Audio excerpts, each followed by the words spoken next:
క్యాబినెట్లో మా ఎన్డీఏ ప్రభుత్వం ఒక గొప్ప నిర్ణయాన్ని తీసుకోవడం జరిగింది. ఏదైతే అసంపూర్తిగా ఉన్నటువంటి ప్రైవేట్ మెడికల్ కాలేజీలని పబ్లిక్ ప్రైవేట్ పార్ట్నర్షిప్ పీపీపీ విధానం ద్వారా పూర్తి చేయాలని చెప్పేసి మేము క్యాబినెట్లో ఆమోదం తెలవడం జరిగింది.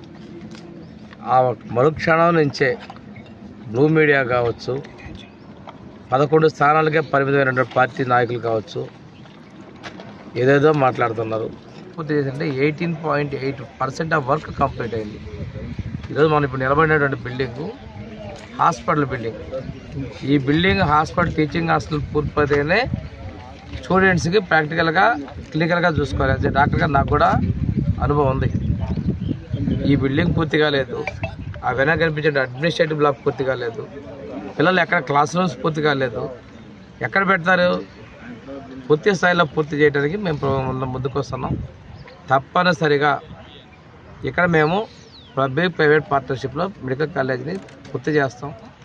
2026-27 వీలైతే ఇంకా ముందే 2026-27లో ఇక్కడ మనం అడ్మిషన్స్ని చేపడతాం. 26-27లో